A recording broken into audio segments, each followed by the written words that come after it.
जय हिंद दोस्तों। तो आज का हमारा टॉपिक है खान सर का पॉकेट जीके जो है उसका मेडाइवल हिस्ट्री, प्राचीन हिस्ट्री को, एंशियंट हिस्ट्री को हम लोग कंप्लीट कर चुके हैं लोग, और इस वीडियो में मेडाइवल हिस्ट्री कंप्लीट किया जाएगा। तो चलिए शुरू करते हैं लोग। इस्लाम का उदय तथा अरब आक्रमण। टॉपिक का नाम है इस्लाम का उदय तथा अरब आक्रमण। 22 अप्रैल 570 ईस्वी से लेकर 8 जून 632 ईस्वी तक, कितने 62 वर्षों तक कुरान के धार्मिक कानून को जवाबित कहा गया है। क्या कहा गया है?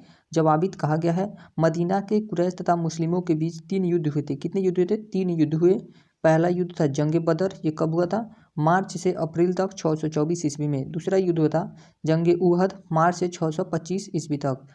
तीसरा युद्ध था जंग खंदक, मार्च से अप्रैल 627 ईस्वी में।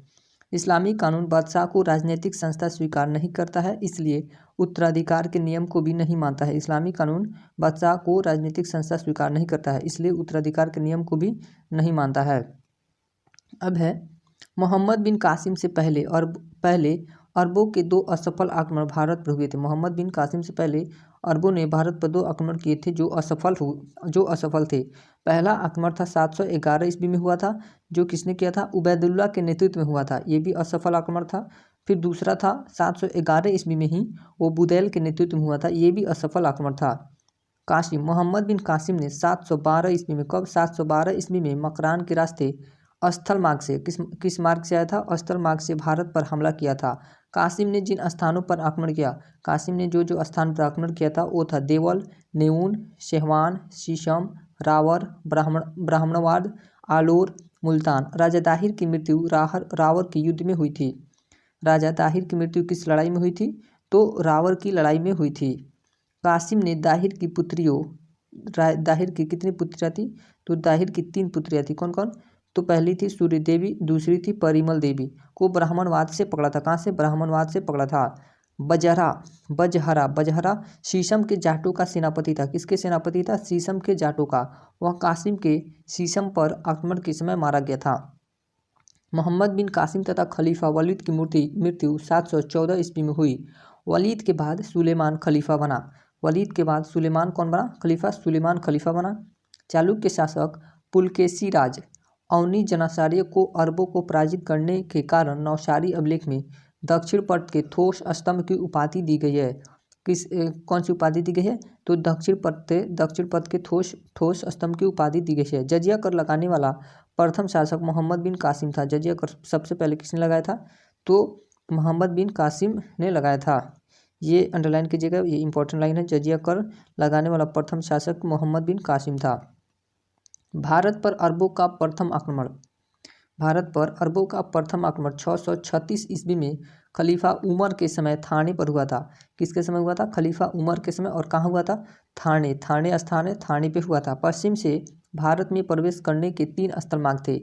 पश्चिम से भारत में प्रवेश करने के कितने मार्ग थे? तीन मार्ग थे। पहला था हैबर की घाटी, दूसरा था बोलन की घाटी, तीसरा था मकरान की घाटी और चौथा था जलमार्ग से। सर विलियम म्योर के अनुसार, कौन? सर विलियम म्योर के अनुसार सिंध विजय ने इस्लामी नीतियों में एक नए युग का प्रारंभ किया। गिब्बन के अनुसार हजरत मोहम्मद ने एक हाथ में तलवार तथा दूसरे हाथ में कुरान लेकर इस्लाम का प्रचार किया।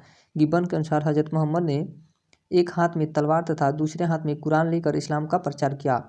सुलेमान 9वीं सदी के भारत आगमन के समय, जब सुलेमान ने भारत आगमन किया तो उस समय प्रतिहार शासक कौन था? मिहिर भोज। प्रतिहार शासक मिहिर भोज थे और पाल शासक धर्मपाल तथा देवपाल थे। अल मसूदी जब भारत आया था, अल मसूदी 10वीं सदी में भारत आगमन के समय प्रतिहार शासक महिपाल थे और राष्ट्रकूट शासक इंद्र तृतीय थे। अब अरब आक्रमण खत्म हो गया हम लोग का। अब है तुर्की आक्रमण पढ़ना है। तुर्की आक्रमण दूसरा टॉपिक है। गजनी वंश का स्थापना अल्पगीन ने की थी। गजनी वंश की स्थापना किसने की थी? अल्पगीन ने की थी। इसे यामनी वंश भी कहा जाता है। इसे कौन सा वंश कहा जाता है? यामनी वंश भी कहा जाता है। सुबुक्तगीन अल्पतगीन का एक दास था जो बाद में उसका दामाद भी बना। वह 977 ईस्वी में गजनी के सिंहासन पर बैठा। कब गजनी के सिंहासन पर बैठा? 977 ईस्वी में। सुबुक्तगीन की मृत्यु 999 ईस्वी के समय उसके साम्राज्य में अफगानिस्तान, खुरासान, बल्ख तथा भारत के पश्चिमोत्तर प्रदेश सम्मिलित थे। महमूद गजनवी सुबुक्तगीन का पुत्र था। महमूद गजनवी कौन था? सुबुक्तगीन का पुत्र था। वह सुल्तान की पदवी धारण करने वाला प्रथम शासक था। सुल्तान की पदवी धारण करने वाला प्रथम शासक कौन था? महमूद गजनवी था। सुल्तान की पदवी धारण करने वाला प्रथम शासक था। बगदाद के खलीफा कौन था? अल कादिर बिल्ला। बगदाद के खलीफा अल कादिर बिल्ला ने उसे यामीन-उद-दौला तथा अमीन उल मिल्लत की उपाधि दी थी। किसने? अल कादिर बिल्ला ने अमीन-उद-दौला और अमीन उल मिल्लत की उपाधि किसे दी थी? महमूद गजनवी को। महमूद गजनवी के आक्रमण के समय भारत की स्थिति। मुल्तान करमातिस या फतेह, सिंध पर अरब आक्रमण। भारत की स्थिति क्या थी आक्रमण के समय? सिंध, अरब, हिंदुकुश पर जयपाल शासक थे। सिंध पर अरब का शासन था। हिंदुकुश पर जयपाल शासक हिंदू शाही वंश के शासक थे। कश्मीर पर संग्राम राज थे, जो लोहार वंश के शासक थे। कश्मीर पर किसका शासन था? संग्राम राज का। कनौज पर राज्यपाल थे, प्रतिहार वंश के शासक थे। बंगाल पर महिपाल प्रथम थे। महिपाल प्रथम कहाँ थे? बंगाल में, जो पाल वंश के शासक थे। उसके बाद दक्षिण भारत में चोल तथा चालुक्य थे। दक्षिण भारत में कौन था?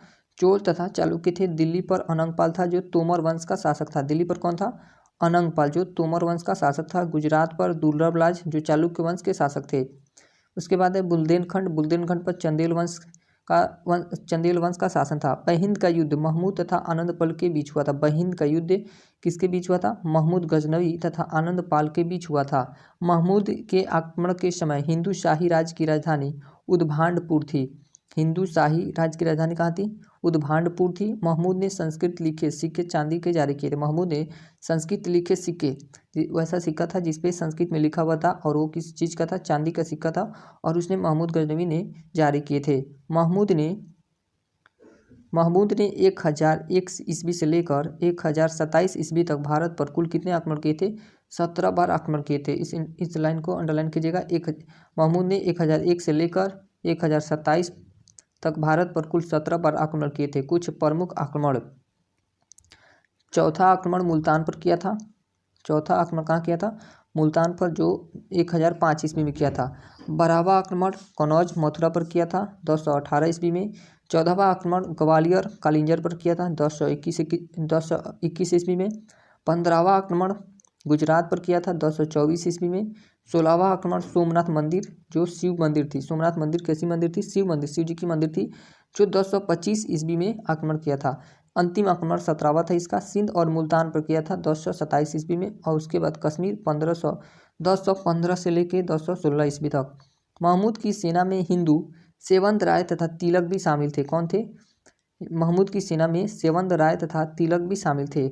महमूद के प्रमुख दरबारी साहित्यकार, महमूद गजनवी के प्रमुख दरबारी साहित्यकार कौन कौन से थे? तो पहला था अलबरूनी। पहला कौन था? अलबरूनी। उसके बाद उतबी, बैहाकी, फिरदौसी, जारीतुशी, उनसूरी, असजदी तथा फारूकी आदि थे। भारत में तुर्की राज्य की स्थापना का श्रेय मोहम्मद गौरी को है।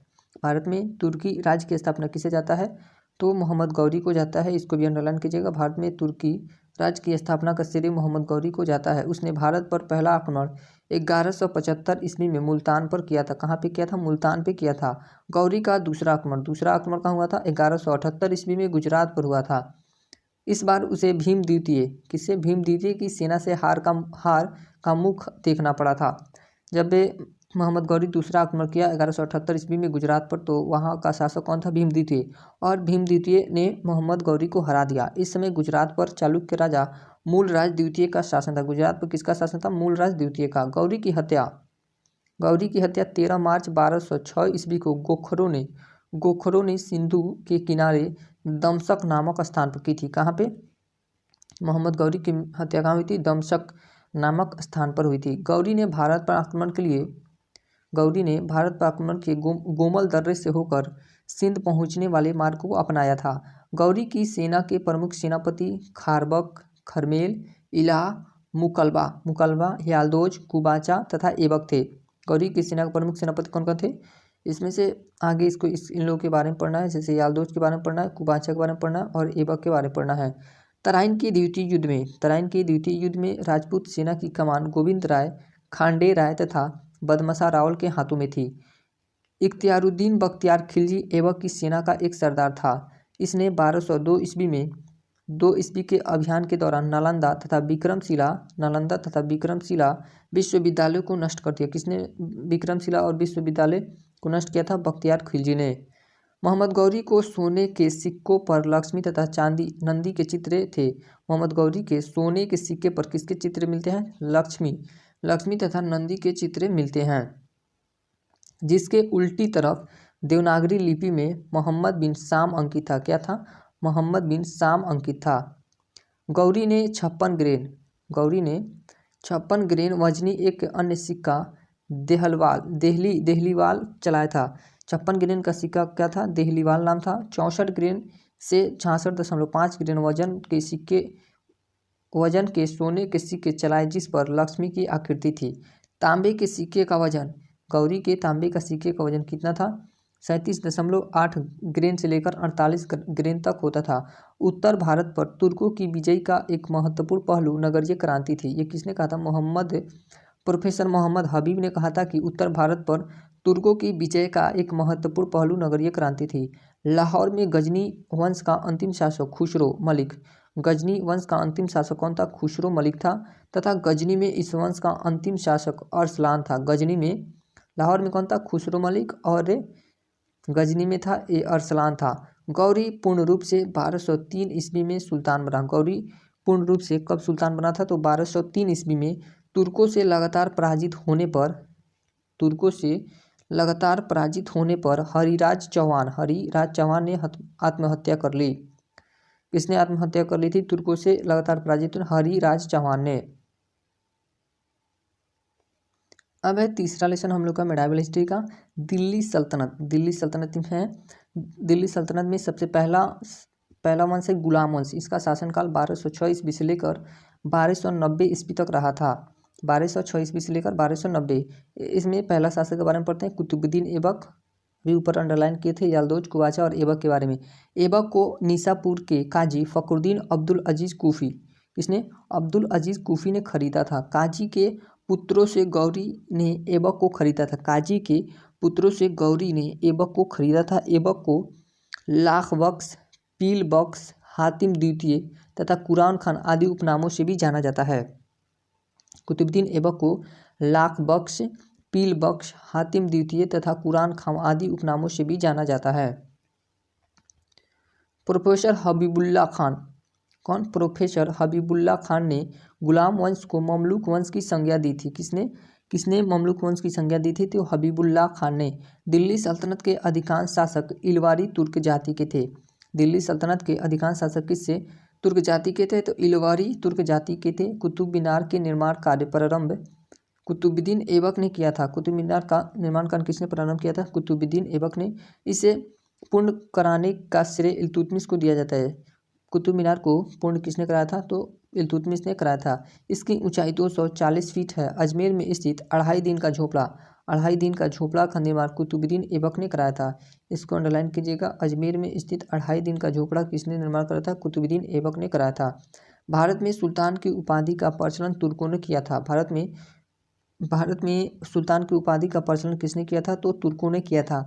गौरी की मृत्यु के पश्चात ऐबक उसके भारतीय प्रदेशों का शासक हुआ तथा 25 जून 1206 ईस्वी को सिंहासनारूढ़ हुआ। लाहौर ऐबक की राजधानी थी। ऐबक की राजधानी कहाँ थी? तो लाहौर थी। ऐबक की राजधानी लाहौर थी। उसके राज्य को 1208 ईस्वी में गजनी के शासक महमूद द्वितीय ने मान्यता प्रदान की। ऐबक ने ताजुद्दीन याल्दोज की पुत्री से विवाह किया। ऐबक ने किससे विवाह किया था? ताजुद्दीन याल्दोज की पुत्री से विवाह किया तथा नासिरुद्दीन कुवाचा से अपनी बहन का विवाह किया।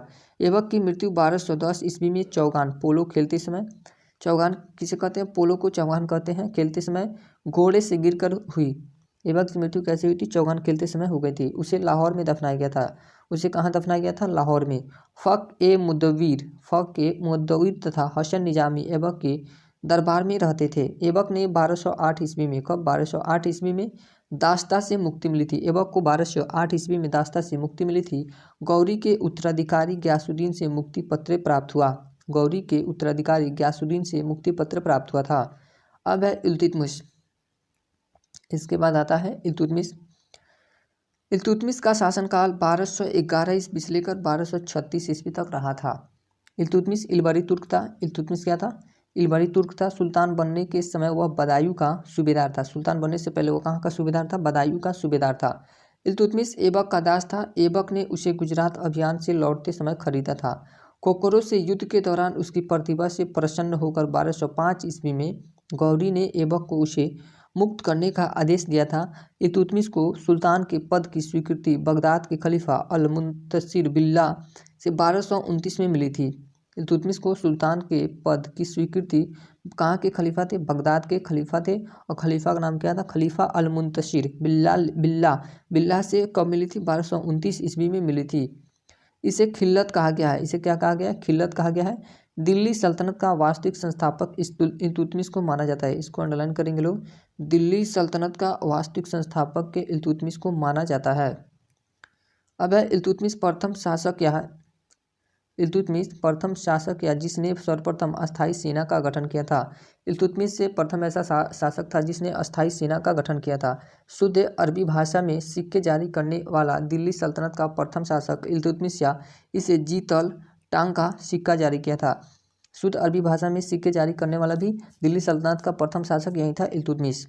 इक्ता प्रथा को इल्तुतमिश ने चालू किया था। इक्ता प्रथा को इल्तुतमिश ने ही शुरू किया था। तुर्कानी चहलगानी 40 विभाग का गठन इल्तुतमिश ने ही किया था। इल्तुतमिश दिल्ली सल्तनत का प्रथम प्रभुत्व संपन्न शासक था जिसने बगदाद के खलीफा से वैधानिक सम्राट की मान्यता प्राप्त की। खलीफा से सुल्तान आजम की उपाधि धारण की थी। खलीफा से कौन सी उपाधि प्राप्त की थी? सुल्तान आजम की उपाधि मिली थी। मिनहाज सिराज ने तबकात नासरी में इसे संबंध में लिखा कि इस्लाम की राजधानी से भेजे गए लाल वस्त्र आभूषण या उपहार को सुल्तान उसके पुत्रों तथा अमीरों ने स्वीकार किया था। किसने स्वीकार किया था? इस लाइन को अंडरलाइन करेंगे लिखो। मिनहाज उस सिराज ने तबकात नासरी। मिनहाज उस सिराज की पुस्तक का नाम है तबकात नासरी। इसने सल्तनत की राजधानी लाहौर से दिल्ली स्थानांतरित किया। इसने दिल्ली सल्तनत की राजधानी कहाँ थी? लाहौर से दिल्ली को स्थानांतरित कर दिया। निज़ामुद्दीन जुनैदी इल्तुतमिश का वजीर था। इल्तुतमिश के समय चंगेज खान के नेतृत्व में मंगोल आक्रमण का खतरा उत्पन्न हुआ। अवध में पीरथू का विद्रोह इल्तुतमिश के काल में हुआ था। अवध में पीरथू का विद्रोह किसके काल में हुआ था? तो इल्तुतमिश के काल में हुआ था। इल्तुतमिश के सैन्य अभियान। इल्तुतमिश के क्या है? सैन्य अभियान। कुबाचा याल्दो से तराइन का तृतीय युद्ध कब हुआ था? ये बहुत किसी को पता नहीं रहता है क्योंकि 1191 पे तराइन का प्रथम युद्ध और 1192 तराइन का द्वितीय याद रहता है, बट तराइन का तृतीय युद्ध याद नहीं रहता। इसको वेरी वेरी इंपॉर्टेंट करके अंडरलाइन करें। तराइन का तृतीय युद्ध कब हुआ था? 1215 में। और किसके बीच हुआ था? इल्तुतमिश और याल्दोज के बीच हुआ था। कुबाचा से संघर्ष 1217 से 1228 के बीच रहा। कुबाचा से संघर्ष कब तक? 1217 से 1228 तक रहा। रणथंभौर 1226। उसके बाद है चित्तौड़ पर कब आक्रमण किया था? 1227 ईस्वी में। चित्तौड़ पर 1227 ईस्वी में आक्रमण किया। उसके बाद है ग्वालियर, मंगलदेव। वहाँ के शासक कौन थे? मंगलदेव। 1231 में उसे जीत लिया था। इल्तुतमिश का अंतिम सैन्य अभियान बामियान के विरुद्ध था। इसको अंडरलाइन करेंगे। इल्तुतमिश का अंतिम सैन्य अभियान कहाँ था? बामियान के विरुद्ध हुआ था। बयाना पर आक्रमण करने जाते समय रास्ते में वह बीमार हो गया तथा 1236 ईस्वी में मृत्यु हो गई। इल्तुतमिश की मृत्यु कब हुई थी? तो 1236 ईस्वी में हुई थी। इल्तुतमिश ने शुद्ध अरबी सिक्के चलाए थे। इल्तुतमिश ने क्या चलाए थे? शुद्ध अरबी सिक्के चलाए थे। चांदी का टांका 175 ग्रेन का था। चांदी का टांका किसने चलाया था? इल्तुतमिश ने। और वह कितने ग्रेन का था? तो वह 175 ग्रेन का था। तांबे का जीतल भी उसी ने चलाया था और यह 22 से 33.5 ग्रेन का होता था। उसके बाद है सिक्कों पर टकसाल का नाम लिखने की परंपरा चलाई थी। सिक्कों पर टकसाल का नाम लिखने की परंपरा किसने चलाई थी? तो इसको भी इल्तुतमिश ने चलाया था। अब है मिस्र धातु के सिक्कों पर देवनागरी लिपि का प्रयोग हुआ है। मिस्र धातु के सिक्कों पर किस लिपि का प्रयोग हुआ है? तो देवनागरी लिपि का प्रयोग हुआ है। इल्तुतमिश ने 1231 से लेकर 32 ईस्वी में कुतुब मीनार का निर्माण कार्य पूरा करवाया। भारत में सबसे पहला मकबरा इल्तुतमिश ने ही बनवाया था। भारत में सबसे पहला मकबरा किसने बनवाया था? तो इल्तुतमिश ने ही बनवाया था। इसे सुल्तानगढ़ी पुत्र नासुरुद्दीन मोहम्मद का मकबरा कहते हैं। इसे क्या कहते हैं? इसका पुत्र था नासुरुद्दीन महमूद का मकबरा कहते हैं। दिल्ली में मदरसा ए मोइज्जी दिल्ली में मदरसा मस्जिद तथा बदायूं में नासरी मदरसा इल्तुतमिश ने ही बनवाए। आर.पी. त्रिपाठी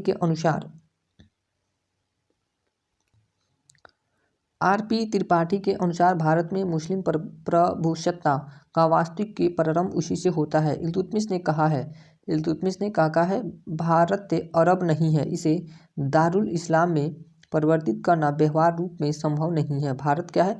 अरब नहीं है और इसे दारुल इस्लाम में परिवर्तित करना व्यवहार रूप में संभव नहीं है। इल्तुतमिश के काल में प्रांतीय सेना को हस्म अतरक कहा जाता था। इल्तुतमिश के काल में प्रांतीय सेना को क्या कहा जाता था? हस्म अतरक कहा जाता था। इल्तुतमिश के पुत्र बहराम शाह के समय नायब ममालिकत के नए पद के सृजन किया गया। तुर्क सरदारों ने सुल्तान की शक्ति सीमित करने के लिए इस पद का सृजन किया था। किसने किया था? तो तुर्क सरदारों ने इस पद का निर्माण किया था। नायब के पद पर रहने वाला प्रथम व्यक्ति एतगिन था। इसको अंडरलाइन करेंगे लोग। इस पद पर नायब के पद पर रहने वाला प्रथम व्यक्ति कौन था? तो एतगिन था। इल्तुतमिश का मानक सिक्का टाका था। क्या था? टंका था। और चांदी का टंका का वजन 175 ग्रेन होता था। उसने मिश्रित धातु का एक सिक्का बीलन भी चलवाया था। टांका, जीतल और बीलन भी चलाया था, जो चांदी तथा तांबे का मिश्रण था। एक अन्य सिक्का अदल, ये चौथा सिक्का है अदल, 8 ग्रेन भी चलाया था। 8 ग्रेन का होता था अदल। इल्तुतमिश के तांबे तथा मिश्र धातु के सिक्के पर देवनागरी लिपि का प्रयोग हुआ है। इल्तुतमिश के तांबे तथा मिश्र धातु के सिक्के पर किस लिपि का प्रयोग हुआ है? तो देवनागरी लिपि का प्रयोग हुआ है। चांदी के सिक्के पर नहीं मिला है देवनागरी लिपि। सिक्कों के एक ओर बगदाद के खलीफा अल मुंतशिर का नाम अंकित होता था। सिक्कों के एक ओर क्या अंकित होता था? तो बगदाद के खलीफा थे अल मुंतशिर का नाम अंकित होता था। एक टंका किस धातु का होता था? तो यह चांदी का होता था। और यह कितने बराबर होता था? तो 48 जीतल के बराबर एक टंका होता था। 48 जीतल तांबा का होता था। और यह 48 जीतल 192 दाम के बराबर होता था। दाम भी तांबा का होता था। और 192 दाम 490 दिरहम का होता था। अब है रजिया सुल्तान। इल्तुतमिश के बाद शासिका बनती है रजिया सुल्तान। इसका शासनकाल 1236 ईस्वी से लेकर 1240 ईस्वी तक रहा। रजिया दिल्ली की जनता के सहयोग से सिंहासन पर बैठी थी। रजिया किसके सहयोग से दिल्ली की सल्तनत पर बैठी थी? तो जनता के सहयोग से। वह भारत की प्रथम मुस्लिम शासिका थी। अंडरलाइन करेंगे लोग, वह भारत की प्रथम मुस्लिम शासिका थी। जमालुद्दीन याकूत एक अबिसिनियन मलिक था। रजिया ने उसे अमीर ए आखुर पद दिया था। अमीर ए आखुर पद किसको दिया था रजिया ने? तो जमालुद्दीन याकूत को अमीर ए आखुर का पद दिया था। कुछ लोग रजिया और याकूत के बीच प्रेम संबंधों का भी आरोप लगाते हैं। कुछ लोग कहते हैं कि रजिया सुल्तान और याकूत के बीच प्रेम प्रसंग चलता था। रजिया बेगम का पतन का प्रमुख कारण उसका महिला होना है। रजिया सुल्तान के बाद शासक बनता है नासरुद्दीन महमूद, जिसका शासनकाल 1246 ईस्वी से लेकर 1266 ईस्वी तक रहा। नासरुद्दीन इल्तुतमिश का पुत्र था। यह किसका पुत्र था? इल्तुतमिश का पुत्र था। वह 10 जून 1246 ईस्वी को दिल्ली का सुल्तान बना। इसने बलबन को उलुग खान की उपाधि दी थी। बलबन को उलुग खान की उपाधि किसने दी थी? तो नासरुद्दीन ने दी थी। तथा अमीर हाजिब तथा बलबन को अमीर हाजिब का पद दिया। उसके समय में बलबन नायब के पद पर भी रहा। किसके समय में? नासरुद्दीन के समय में बलबन अमीर हाजिब पर पद दे दिया गया और नायब के पद पर रहा था। की पॉइंट है, ऐबक ने आराम से इल्तुतमिश को रोककर रजिया और बहरे अलाउद्दीन को नासिर की गद्दी पर बैठने का हुक्म दिया। रजिया के बाद शासक बनता है बलबन, गियासुद्दीन बलबन, जिसका शासनकाल 1266 ईस्वी से लेकर 1286 ईस्वी तक रहा। बलबन का असली नाम बहाउद्दीन था। बलबन का असली नाम क्या था? बहाउद्दीन था। वह इल्तुतमिश का गुलाम था। वह किसका गुलाम था? तो इल्तुतमिश का गुलाम था और इलबरी जनजाति का तुर्क था। और यह किस जनजाति का तुर्क था? तो इलबरी जनजाति का तुर्क था। 1249 ईस्वी में बलबन ने अपनी पुत्री का विवाह सुल्तान नासरुद्दीन से किया। इस अवसर पर उसे उलुग खान की उपाधि तथा नायबे मामलिकात का पद हासिल हुआ था। कौन सा पद? नायबे मामलिकात का पद हासिल हुआ था। दिल्ली सल्तनत का सबसे निरंकुश शासक बलबन था। दिल्ली सल्तनत का अंडरलाइन करेंगे लोग, दिल्ली सल्तनत का सबसे निरंकुश शासक कौन था? तो बलबन था, जिसने अपने विरोधियों का दमन करने के लिए दृढ़ एवं सीमांत नीति का अनुसरण किया। इसको भी अंडरलाइन करने के लोग, बलबन ने किस नीति का अनुसरण किया था? तो दृढ़ एवं सीमांत नीति का अनुसरण किया था। आयरन ऑफ ब्लड, आयरन लोहे एवं रक्त की नीति, इसको भी अंडरलाइन करने के लिए, लोहे एवं रक्त की नीति का अनुसरण बलबन ने ही किया था। रक्त एवं लौ की नीति का अनुसरण बलबन ने ही किया था। तुर्काने चहलगानी चालीसा विभाग का दमन बलबन ने ही किया था। चालीसा विभाग का खत्मांतर कितने किया था? तो बलबन ने किया था। अमीर खुसरो व अमीर हसन, कौन से? अमीर खुसरो व अमीर हसन बलबन के दरबारी कवि थे। बलबन के दरबारी कवि कौन कौन से थे? अमीर खुसरो व अमीर हसन। अमीर खुसरो एटा उत्तर प्रदेश का निवासी, अमीर खुसरो कहाँ के निवासी? उत्तर प्रदेश। या वह निज़ामुद्दीन औलिया का शिष्य था, ये निज़ामुद्दीन औलिया के भी शिष्य थे। इसने सितार एवं कव्वाली का आविष्कार किया था। सितार एवं कव्वाली का आविष्कार किसने किया था? तो अमीर खुसरो ने किया था कव्वाली एवं सितार का आविष्कार। इसे तूते ही हिंद कहा जाता है। इसे क्या कहा जाता है? तूते ही हिंद कहा जाता है। भारत नवरोज उत्सव का प्रचलन, भारत में नवरोज कौन सा उत्सव है? नवरोज उत्सव का प्रचलन बलबन ने ही किया था। यह नवरोज कौन लोग मनाते हैं? तो पारसी धर्म के लोग नवरोज मनाते हैं। उसके बाद है बलबन ने स्वयं को अफ्रीसियाई वंश उच्च कुल का घोषित किया। राजा पृथ्वी पर ईश्वर का प्रतिनिधि है, इस सिद्धांत का सर्वप्रथम प्रतिपादन बलबन ने किया था। राजा पृथ्वी पर ईश्वर का प्रतिनिधि है, इस सिद्धांत का प्रतिपादन किसने किया था? तो बलबन ने ही किया था। बलबन ने खलीफा की सत्ता को मान्यता दी तथा साथ ही उसका नाम सिक्कों पर खुदवाया था। बलबन ने खलीफा की सत्ता को मान्यता दी तथा साथ ही उसका नाम सिक्कों पर खुदवाया।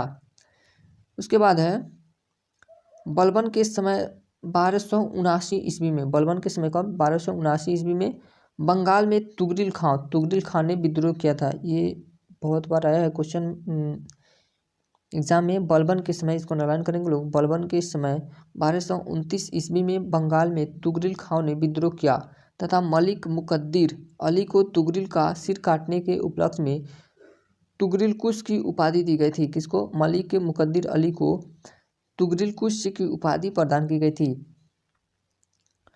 सल्तनत काल में बलबन ने सर्वप्रथम दीवाने अर्ज का गठन किया था। दीवाने अर्ज का, इसको भी अंडरलाइन करेंगे लोग। सल्तनत काल में बलबन ने सर्वप्रथम दीवाने अर्ज का गठन किया। उसकी अच्छी सैन्य व्यवस्था का श्रेय इमादुल मुल्क को जाता है।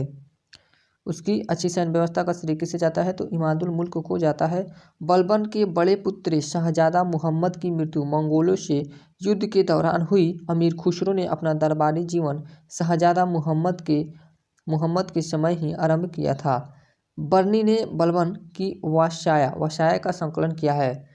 बलबन के समय दिल्ली का कोतवाल मलिक फखरुद्दीन था। दिल्ली का कोतवाल कौन था? मलिक फखरुद्दीन था। बलबन के समय दिल्ली का कोतवाल मलिक फखरुद्दीन था। बलबन भारत का पहला शासक था जिसने जिले इलाही की उपाधि धारण की थी। इसको भी अंडरलाइन कर लेंगे लोग। बलबन भारत का पहला एक ऐसा शासक था जिसने जिले इलाही की उपाधि धारण किया था। अब बलबन ने बदायूं के इक़्तिदार मलिक बकबक को जनता के सामने कोड़ों से पिटवाया था, क्योंकि उसने एक दास को पीट कर मार डाला था। बलबन ने इक्ताओं के भ्रष्टाचार को रोकने के लिए ख्वाजा नामक अधिकारी की नियुक्ति की थी। किसकी नियुक्ति की थी? ख्वाजा नामक अधिकारी की नियुक्ति की थी। इसका कार्य राजस्व से संबंधित प्रशासन था। गुलाम वंश के शासक के बारे में देखते हैं लोग। तो पहला शासक हो जाता है ऐबक, जिसका शासनकाल 1206 से लेकर 1210 ईस्वी तक रहा। दूसरा शासक होता है आराम शाह। दूसरा शासक आराम शाह होता है, जो 8 महीना शायद शासन करता है। तीसरा शासक होता है इल्तुतमिश, यह शासन करता है 1211 से लेकर 1236 ईस्वी तक। उसके बाद राजा बनता है रुकनुद्दीन फिरोज। कौन बनता है? रुकनुद्दीन फिरोज। इसका भी शासनकाल ज़्यादा दिन तक नहीं रहा था। उसके बाद बनती है रजिया का शासनकाल लगभग 4-5 साल तक रहा था, 1236 ईस्वी से लेकर 1240 ईस्वी तक। मुइजुद्दीन, रजिया के बाद बनता है मुइजुद्दीन बहराम शाह। उसके बाद अलाउद्दीन मसूद शाह बनता है। 8वां नंबर बनता है नसरुद्दीन महमूद, जो 1246 से 1266 ईस्वी तक रहा। उसके बाद बलबन बनता है। बलबन 1266 से लेकर 1286 ईस्वी तक रहा था। अब है खिलजी वंश। खिलजी वंश का शासनकाल 1290 से लेकर 1320 ईस्वी तक रहा। खिलजी वंश का प्रथम शासक बनता है जलालुद्दीन खिलजी। जलालुद्दीन खिलजी का शासनकाल 1290 से लेकर 1296 तक रहा था। दिल्ली सल्तनत के काल में खिलजी वंश ने सबसे कम समय 1290 से लेकर 1320 ईस्वी केवल 30 वर्षों तक शासन किया था। दिल्ली सल्तनत में सबसे कम वर्षों तक शासन करने वाला वंश कौन था? तो खिलजी वंश था। प्रथम शासक जलालुद्दीन खिलजी। प्रथम शासक कौन थे? जलालुद्दीन खिलजी। तथा अंतिम शासक नासिरुद्दीन खुसरो था। अंतिम शासक कौन था? नासिरुद्दीन खुसरो। सल्तनत काल में उच्च पदों पर भारतीयों की नियुक्ति की प्रथा खिलजी काल में प्रारंभ हुई थी। सल्तनत काल में उच्च पदों, कौन से उच्च पदों पर भारतीयों की नियुक्ति की प्रथा खिलजी काल में प्रारंभ हुई थी? मलिक छज्जू बलबन का भतीजा था। बलबन का भतीजा कौन था? मलिक छज्जू। जलालुद्दीन ने उसे कड़ा मानिकपुर का सूबेदार बनाया था। उसने 1290 ईस्वी में ही विद्रोह किया था, लेकिन जलालुद्दीन ने उसके साथ नम्रता का व्यवहार किया था। जलालुद्दीन के समय 2 बार मंगोल आक्रमण का खतरा उत्पन्न हुआ था। कितनी बार हुआ था? 2 बार मंगोलों का आक्रमण का खतरा उत्पन्न हुआ था। पहला खतरा अब्दुल्ला, हलाकू के पुत्र कौन था? अब्दुल्ला के नेतृत्व में, तथा दूसरा चंगेज खान के नाती उलुग खान के नेतृत्व में। चंगेज खान का नाती का नाम क्या था? उलुग खान। और हलाकू खान के पुत्र का नाम क्या था? तो अब्दुल्ला। यह दोनों मंगोलों आक्रमण का खतरा बना था जलालुद्दीन के समय। उलुग खान के नेतृत्व में 4000 मंगोलों ने इस्लाम कबूल कर लिया। उलुग खान के नेतृत्व में 4000 मंगोलों ने इस्लाम को कबूल कर लिया था, तथा वे दिल्ली में ही बस गए। इन्हीं मंगोलों को नौ मुसलमान कहा गया। इन्हीं मंगोलों क्या कहा गया है? नौ मुसलमान कहा गया है। कालांतर में जलालुद्दीन ने अपनी पुत्री का विवाह उलुग खान से कर दिया। दीवाने वकूफ़ की स्थापना जलालुद्दीन खिलजी ने की थी। दीवाने वकूफ़ की स्थापना